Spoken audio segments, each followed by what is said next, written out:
අයිබෝන් මේ අපේ HTML තුන්වෙනි වීඩියෝ එක. ඉතින් අපි කලින් වීඩියෝස් වලදී කතා කරා කොහොමද HTML පාවිච්චි කරලා වෙබ් පේජ් එකක් හදන්නේ. එතකොට එක එක જાති ටැග්ස් අපි කතා කරා. ටයිටල් ටැග් එක, පැරග්‍රාෆ්, ඉමේජ් පාවිච්චි කරලා කොහොමද ඡේදයක්, රූපයක් නැත්නම් මාතෘකාවක් කොහොමද දාන්නේ කියලා. ඉතින් අපි මේ වීඩියෝ එක කතා කරන්න යන්නේ කොහොමද වෙබ් පේජ් එකට වගුවක් දාන්නේ කියලා. නැත්නම් ටේබල් එකක් දාන්නේ කියලා. ඉතින් මම මෙන්න මේ වගුව තමයි අද හදන්න යන්නේ. ඉතින් මේ වගුව කොහොමද හදන්නේ කියලා අපි බලමු HTML වලින්. මෙතන අපේ වෙබ් පේජ් එක කලින් හදපු වෙබ් පේජ් එක මම ඉස්සෙල්ලා මේ වගුව ඩිස්ප්ලේ එකේ දාගන්නවා මේ පැත්තට. ඊට පස්සේ මම මේක notepad වලින් open කරනවා. open with notepad කියලා. ඊට පස්සේ මේ තියෙන්නේ වෙබ් පේජ් එකට අදාළ ටෙක්ස්ට් ටික. එතකොට මම ටයිටල් එක විදිහට දානවා අද tables කියලා. ඊට පස්සේ මේ බොඩි සෙක්ෂන් එකේ දාගන්නවා අපේ වගුව. ඉතින් මේකට අදාළ ටැග් එක තමයි ටේබල් ටැග් එක. ටේබල් ඊට පස්සේ මේකේ ක්ලෝසින් ටැග් එක තියෙනවා. ඊට පස්සේ මම මේක මේ දෙක අතර තමයි අපේ ටේබල් එක එන්නේ. ඉතින් notepad එක මම දාගන්නවා මේක මේ පැත්තට. ටේබල් එක කෝඩ් කරද්දී මේකෙදි ටැග්ස් පාවිච්චි කරන්නේ මේ විදිහට. මේකේ රෝ එකෙන් එක තමයි ලියන්නේ. රෝ එකක් කියලා කියන්නේ මේ විදිහට 34 තියෙන තීරුවට. මේ අතර තියෙන පේලි. ඒ කියන්නේ කොලම්ස්. පළවෙනි රෝ එක ලියලා ඉවර වෙලා තමයි දෙවෙනි රෝ එකට යන්නේ. ඒක ඉවරලා තමයි මේ තුන්වෙනි එක නැත්නම් මේ සහන් කියන රෝ එකට යන්නේ. පළවෙනි රෝ එකට අපි කියනවා හෙඩර් රෝ එක කියලා. අනිත් ඒවා සාමාන්‍ය අපි දත්ත දාන නැත්නම් data row කියලා අපි හඳුන්වනවා. රෝ එක පටන් ගන්නෙ table row tr කියන ටැග් එකකින්. ඊට පස්සේ මේකත් කලින් වගේම ක්ලෝස් කරනවා.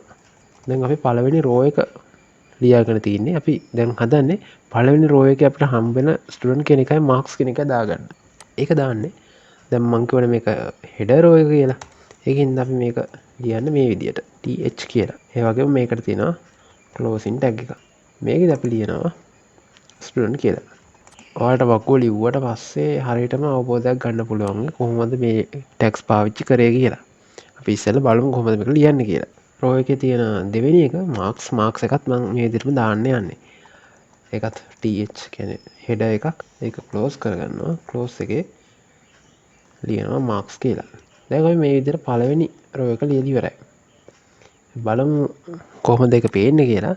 ඉස්සෙල්ලා අපි මේ ටේබල් එකට බෝඩ් එකක් දෙන්න ඕනේ. මෙන්න මේ T ලයින් එක දෙන්න ඕන. ඒක අපි ලියන්නේ බෝඩ සමානයි. අපි දෙනට දෙමු එකක් කියලා.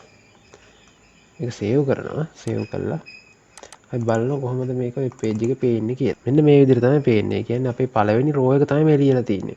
හරි අපි බලමු ඊළඟ රෝස් ටික ලියන්නේ කොහොමද කියලා. මේ අපේ පළවෙනි රෝ එක දැන් දෙවෙනි රෝ එකට යන්නේ ආයි මේ විදිහටම තමයි මේක ලියන්නේ.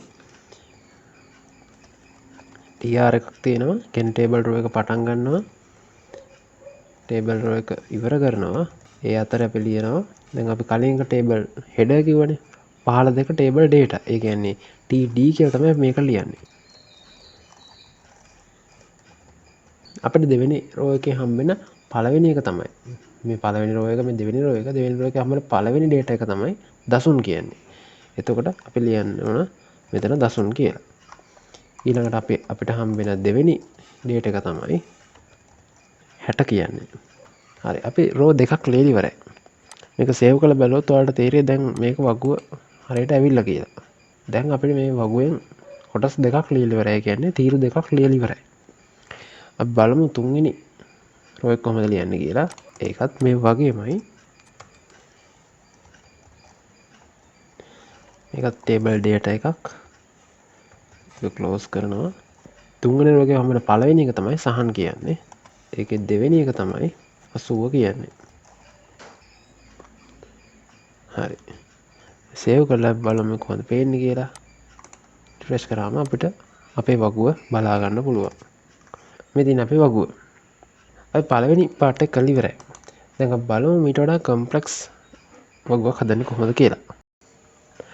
හරි දැන් අපි කරන්න යන්නේ මෙන්න මේ වගේ වගු දෙකක් තියෙනවා. මේ දෙකේ තියෙනවා මෙන්න මේ වගේ මර්ජ් වෙච්ච සෙල්. මේ දසුන් කියන සෙල් එක සම්පූර්ණ මේ රෝ දෙකේම තියෙන එක සෙල් එකක්. මේ ඉන්හෙරිට් කියන සෙල් එක තියෙන්නේ මේ තුන්වෙනි රෝ එක පුරාම. ඒ කියන්නේ තනි සෙල් එකයි තියෙන්නේ තුන්වෙනි රෝ එකට. අපි බලමු කොහොමද හදන්නේ කියලා. ඉතින් කලින් වගේ මම notepad එක ගන්නවා. මේ තියෙන මම කලින් හදපු ටේබල් එක. ඒ ටේබල් එකේ වෙනස් කරන්න ඕන තැනක් තියෙන මේ පළවෙනි වගුව හදද්දි. අපි හදන්න යන්නේ මෙන්න මේ පළවෙනි වගුව. එතකොට මේ දසුන් කියන එක මේ පළවෙනි රෝ එකෙන් පටන් ගන්න එක දෙවෙනි රෝ එක දක්වා යන්න ඕන. මේකට පාවිච්චි කරන අංග දෙකක් තියෙනවා. එකක් තමයි රෝ ස්පෑන්, අනිත් එක තමයි කෝල් ස්පෑන්. රෝ ස්පෑන් කියලා කියන්නේ රෝ දෙකක් එකතු කරනකොට. දැන් මේ රෝ එකයි මේ පහළ රෝ එකයි එකතු කරපු එක සෙල් එකක් හදාගන්න අපි රෝ ස්පෑන් පාවිච්චි කරනවා. ඒ වගේ මෙන්න මේ වගේ තැනක් හදාගන්න අපි පාවිච්චි කරනවා කෝල් ස්පෑන්. ඒ කියන්නේ කොලම් දෙකක් එකතු කරන්න පාවිච්චි කරනවා කෝල් ස්පෑන්. ඉතින් මේක හදනකොට අපි දසුන් කියන සෙල් එකට යට තියෙන මෙතන සහන් කියන සෙල් එක එකතු කරන්න ඕන. ඒකින් හින්දා අපි කරන්නේ මේ දසුන් කියන සෙල් එක පටන් ගන්න තැනට අපි දෙනවා රෝ ස්පෑන්. සමානයි අපිට ඊළඟට දෙන්න ඕන සෙල් කීයක් මේ වගේ එකතු කරනවද කියලා. අපි මෙතෙන්ට දෙනවා 2යි කියලා. ඊට පස්සේ අපි මේ පහළ තියෙන රෝ එක අයින් කරනවා. ඒ කියන්නේ අපිට මේ මෙතන කොලම් එකක් නැහැනේ. ඊළඟ රෝ එකේ තියෙන පළවෙනි කොලම් එක අයින් කරනවා. එතකොට මේ සහන් කියන එක අයින් වෙනවා. හරි. ඊට පස්සේ මම මේක සේව් කරලා අපි බලමු කොහොමද වෙබ් බ්‍රවුසර් එකෙන් පේන්නේ කියලා. මෙන්න මේ විදිහ තමයි ඒක පේන්නේ. දසුන් කියන එක සෙල් එකක් තියෙනවා. අර වගුවත් එක බැලුවොත් එහෙම මෙන්න මේ විදිහට පේන්නේ එක. අපිට අවශ්‍ය විදිහට අවුට්පුට් එක ඇවිල්ලා තියෙනවා. හරි. ඊළඟට අපි දෙවෙනි වගුව හදන්න යන්නේ. දෙවෙනි වගුව තියෙන්නේ මෙතන දසුන් කියන සෙල් එක සාමාන්‍ය පරිදි තියෙනවා. මෙතන ඒකත් එක තියෙන අනිත් පැත්තේ රෝ එකේ තියෙන අනිත් සෙල් එකත් 60 කියන සෙල් එකත් ඒ විදිහටම තියෙනවා. ඒ වුණාට යට තියෙන දැන් මෙතන තිබුණා සහන් කියලා සෙල් එකක්. කලින් වගුවේ තියෙන සහන් කියලා සෙල් එකක්. මේ වගේ මේ තිබිච්ච සහන් කියන සෙල් එක තමයි මේ හැදලා තියෙන්නේ. එතකොට දැන් අපිට මේ ටේබල් එක හදා ගන්න ඕන නම් දසුන් කියන සෙල් එක පහළ සෙල් එකත් එක්ක එකතු වෙලා නැහැ. එහෙනම් අපි මේක අයින් කරන්න ඕන. ඒකට අපි කරන්නේ කොලම් දෙක එකතු කරන්න ඕන. ඒකින්ද මෙන්න මෙතනදී මම පාවිච්චි කරනවා. මොකද මෙතනදී සහන් කියන සෙල් එක ඊළඟ සෙල් එකත් තමයි එකතු වෙලා තියෙන්නේ. ඒතකොට මේ පටන් ගන්න සෙල් එකට තමයි අපි දෙන්න ඕන. ඒකට දෙනවා කෝල් ස්පෑන් කියලා.